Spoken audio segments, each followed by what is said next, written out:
I think it's very important for a father and a mother to say, okay, let's hear without cussing and swearing and mother this and that, let's hear what you got to say and let me listen to it. I used to be a guest speaker at Tony Robbins for like 15 years. And I used to watch body language, right? So I use that, like I'll make my kid tell me a lie. For instance, Leland, he goes, Dad, I swear to God, I didn't steal that. Or I didn't put that over there. And I saw Leland do that. Dad, I swear to God. So I know when Leland swears to God, he's lying. So, each child, I sat them down, made them lie, where I could watch their body language to see what they did. So it's constantly father trickery. As I've heard you say something different than trickery, but you're running the game on them all the time. If you don't, they'll get ahead of you. What's doing, everybody? I'm Alec Lace. Thank you for watching First Class Fatherhood. Today's guest on the podcast is Duane Lee Chapman, better known to everybody as Dog the Bounty Hunter. Duane has been a bounty hunter, hunting down fugitives for decades. He's collared over 8,000 of them. It's an honor to have him on the podcast today. Get down there, smack the subscribe button, tap that like, and let's jump into it right now with Dog the Bounty Hunter, Duane Chapman on First Class Fatherhood.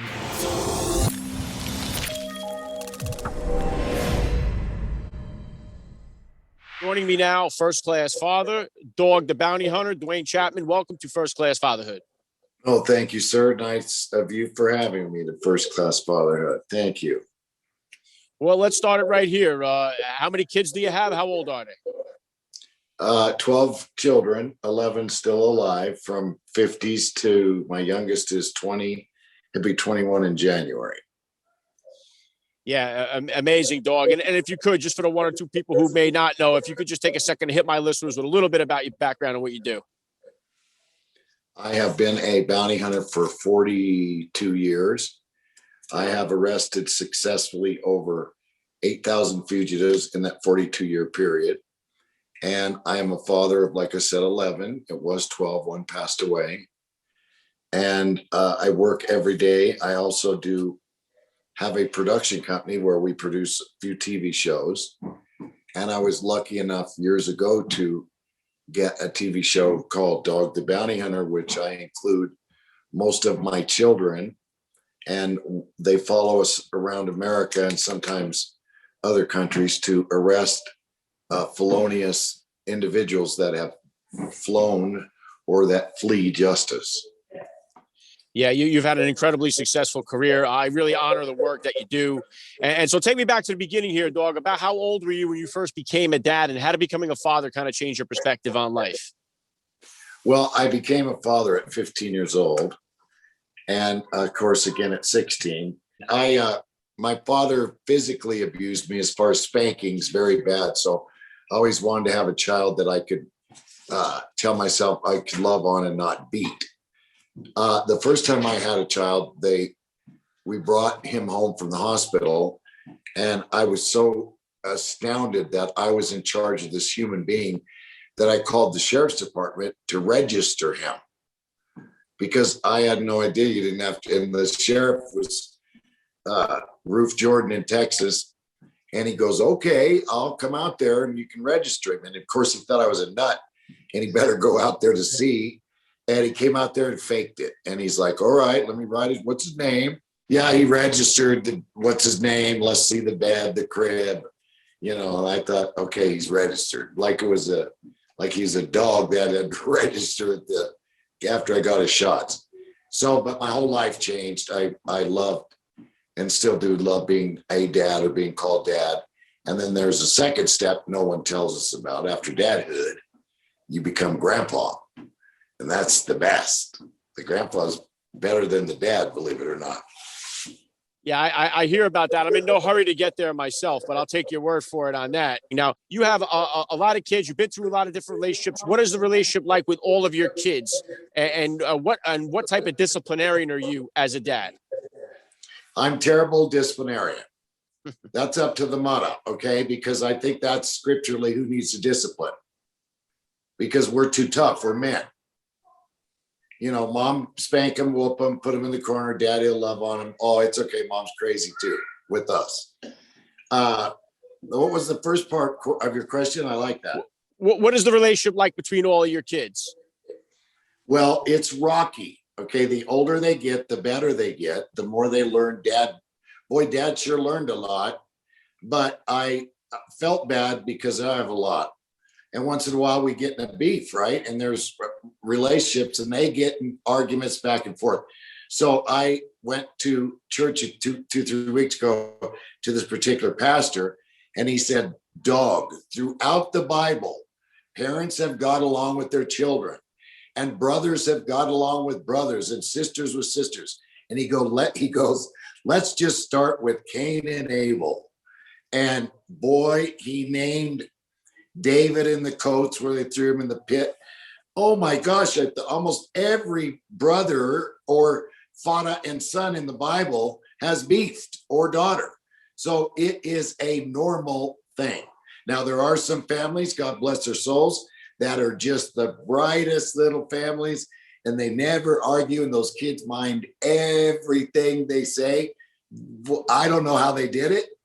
I've studied it. There's no combination to that. But I think a normal family has their beefs and has their disagreements. And, once or two, three, four, 5 times a year, get together on holidays, keep their mouth shut and get along. But when it comes down to hurting one of the family members, or when one of the members pass away, that family starts to get tight and all comes back as a family unit. So you never know. Every day the kids are all getting along. I just take it as a good day. And because tomorrow they're not going to be. Yeah, good stuff, dog. Yeah, and it's kind of reminds me almost of our country. Like when we had 9/11, 9/12 brought us all together. We were all united. Everybody had a flag on their car, and it brought us together as one unit. And I think that's you're right about the family. Like when COVID started to happen and families were kind of forced to be back together, they kind of said, they got along. It was a blessing, a silver lining for a lot of families that got a chance to reconnect and spend more time together that they haven't had a chance to do in the past. So I agree with what you're saying there. What would you say, dog, were some of the top values that you had hoped to instill in your kids growing up, and how has that played out as they got to become adults? Well, work ethics. Okay, they all work still. One's in jail, but the rest probably works in jail. Makes big rocks, little rocks in jail. I think the number one is work ethics, because then they don't have to use other means to eat. Okay. And I always try to teach my boys to respect the woman. God made her from the rib, not from under the heel, that she is a weaker of the sex. And then as they get older, I tell the boys, whatever she says, do it. Whatever your girl, your wife, whatever says, just do it. Unless it's a felony or it'll kill you. And no, and I mean that. I'm always counseling from 40 on up sons, dad, just do it. What's it going to hurt you? Do it, give her a kiss, boom, it's over. Dad, I did it. We're back. Okay. So, each 10 years or 5 years, there's other rules or other things you've got to tell them as they grow up. One size doesn't fit all when they're 15. Here's life. It's always changing and always going. And I always listen. Okay, I sit down, and my mama used to say, okay, son, I'm listening. Now you go ahead. And I think it's very important for a father and a mother to say, okay, let's hear without cussing and swearing and mother this and that. Let's hear what you got to say and let me listen to it. And you're negotiating with half your brain, and you're arguing with yourself in the mirror. So that don't work. But you can negotiate, because half of that brain here is in that child.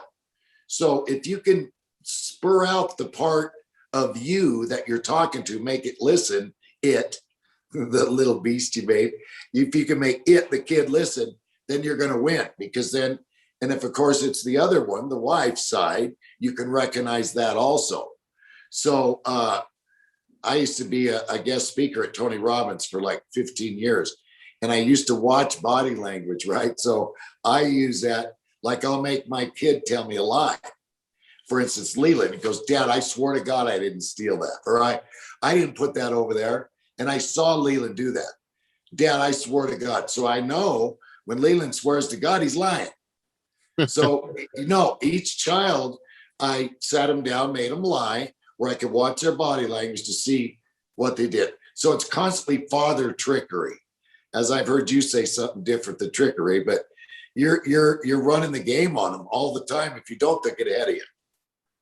Yeah, good stuff. Listen, I'm still learning the game myself. I got 4 kids. My oldest is just about to be 15 years old here. So I'm just about to hit all them, peer pressure times, girlfriend times, driving, so I'm fixing myself up for a little bit of trying to callous my mind for what's to come for me here. You've been down that road already. So this is what helps me get some advice from guys like you. I wanted to ask you here, dog, obviously the relationship right now between policing in our country and the community has been pretty rough here. I know you recently posted about a project called Get the Lead Out.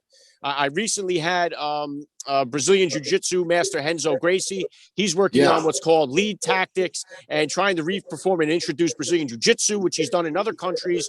How much of this is the responsibility here on the police side, and what do the citizens need to do to make this entire thing work, in your opinion, here? Yes. Well, one of the, there's really 2 things I'm focusing on right now. That is to get the lead out of the bullet and use some other form of, something that'll stop them dead, boom, in their tracks, but not dead, which I've used for years. And standard police officer training. And one of the training courses in the training would be self-defense, because you're going in there with a gun and the badge. You need more than that. You need to be able to physically defend yourself, man or woman. And a lot of tough woman cops that, what they went to do? Judo, karate, jiu-jitsu, way before. They just didn't walk up there and go, I like to be a police lady. No, they're trained. These women, look at them all. They're in shape. Look at them. Look at the men. Duh. No, bro. Why? They need physical training. You get too old to fight. The masters of our boxing or whatever we are, you get so old, you retire the fighting side. So in the police officers training course, I'm absolutely going to suggest, with a lot of it's guys way above my pay grade that are going to help me put together the course, that's got to be part, is the physical training. And I agree with that 100%. You don't know how many times I've taken guys down skin on skin. You're going to earn your $500 tonight, dog. Well, let's rock, buddy. And thank God I've won, or I have one of my kids there to jump in with me to win. So you don't got to kill them. The lead, we need to replace it with something that works as good, but does not kill. Yeah, very well said, dog. And then just wanted to pull it back into you as a dad here now for a second. I know you mentioned it just briefly there, but just like I said, my youngest is my only girl. She's 6 years old, and I'm already dreading that time where she gets old enough to hit that dating scene. So what kind of advice, or how did you kind of handle it when your kids got old enough to finally start hitting that dating scene? Well, I have a few daughters, okay? And I said, of course, I'm dog. You don't date till you're 18. I'm running his record. I'm checking to see who he is. I don't care what tribe he's with, because the world has changed now today. So, but I do care on the age you go out and da-da-da-da. Then the mutters, all of them. Oh, it's okay at 16 and a half. I dated your dad's friend when I was 16. They ruin it. All of them. You're not. So 16 to 18, the mom's going to come in and sneak a date, or let her make the phone call, or it's okay if she uses lipstick as long as it's not bright red. So after they're 15, the father, stay out of it. Say 17, 18, you're not dating till then, but you're going to lose. Absolutely. And then you have to think what I think about when I deal with my daughters. Wait a minute. I was not a girl, but I was this age. If my daddy came to me at 16 and said, you ain't dating, okay, Dad. And I would have. So, when they start blooming, girls and guys, 50 girls allegedly 2 years younger than the boys, and some I've seen do that.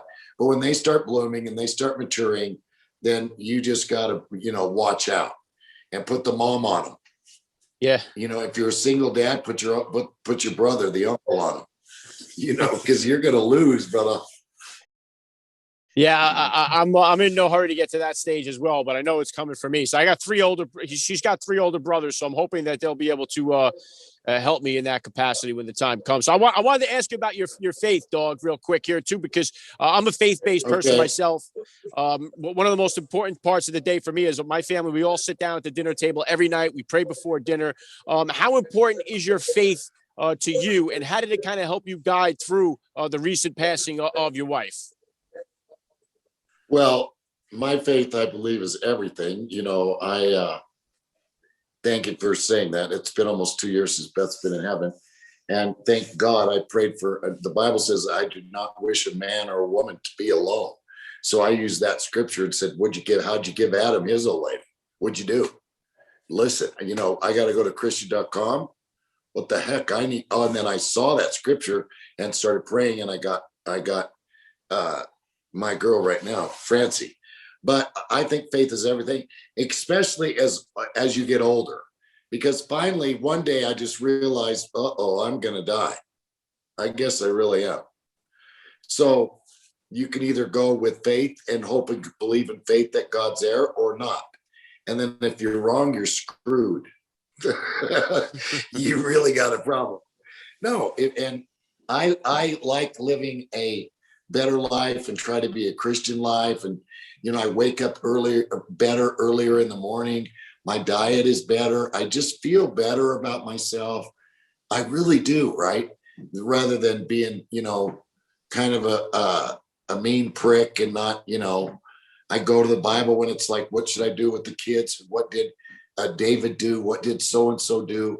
So I think faith as I get older, particularly me, is really, really the first thing in my life.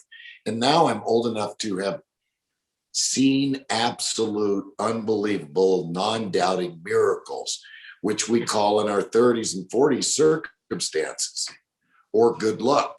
And then as you get older and older and you see, wait a minute, that couldn't have been a circumstance. That had nothing to do with luck. I prayed for that and God answered my prayer. And so I think that you get to see more and more things that are supernatural come to fact as you get older. So it's kind of like takes over you, or you go completely evil, like these guys walking in stores and just opening up with guns on people. Boom, boom, boom, boom, boom. They've had a chance to be like that and they just went the other way. And that's what happens. You go nuts. Yeah, it's amazing to see the one extreme to the other. So, but I'm like you, faith is a big part of my life too. So, hey, listen, I want to ask you, obviously you've had a lot of success in your career. Sure. What do you got coming up next here, dog? I know we've seen something about the Dogs Unleashed. Is that still coming out? What kind of projects or goals you have for the future here?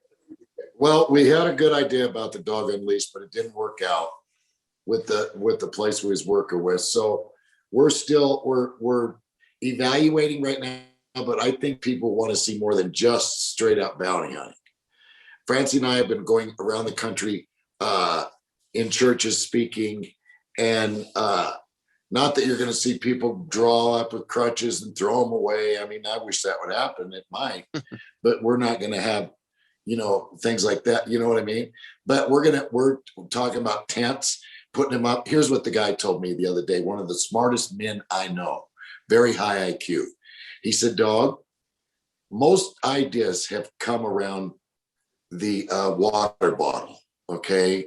Or what's it called? The drinking fountain, right? Water cooler, people right? Have gathered around.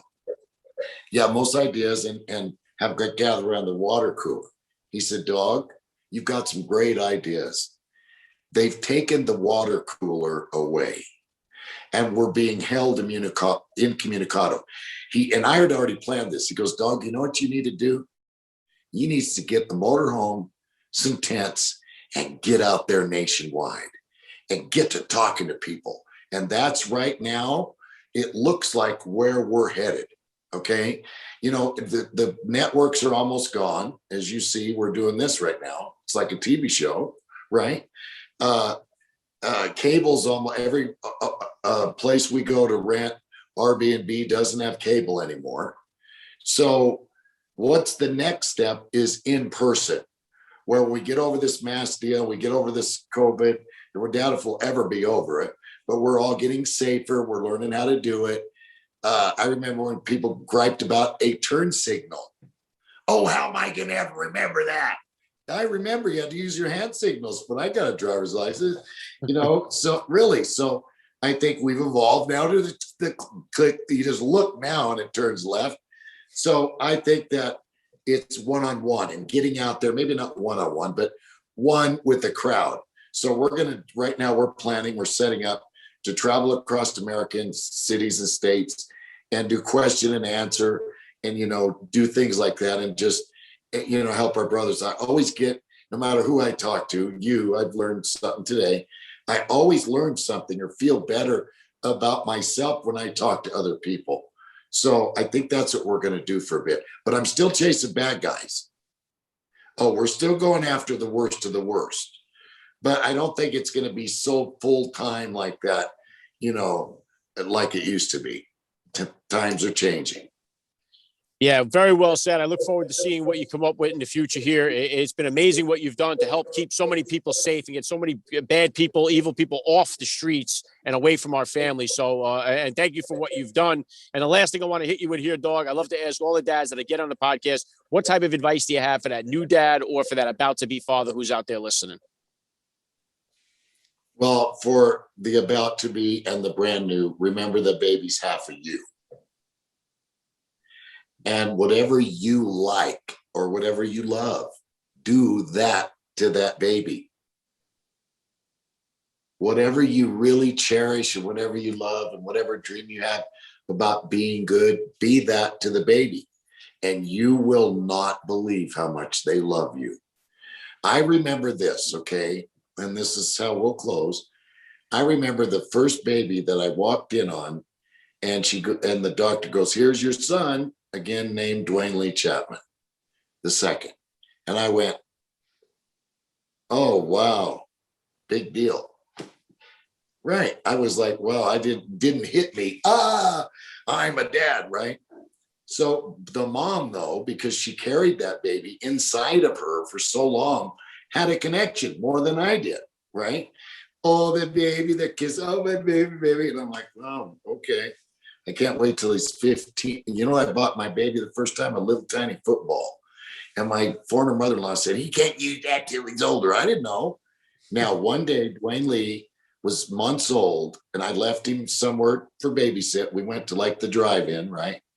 I came back, and when I walked through that door, the first one he said was Dada, the first one he saw.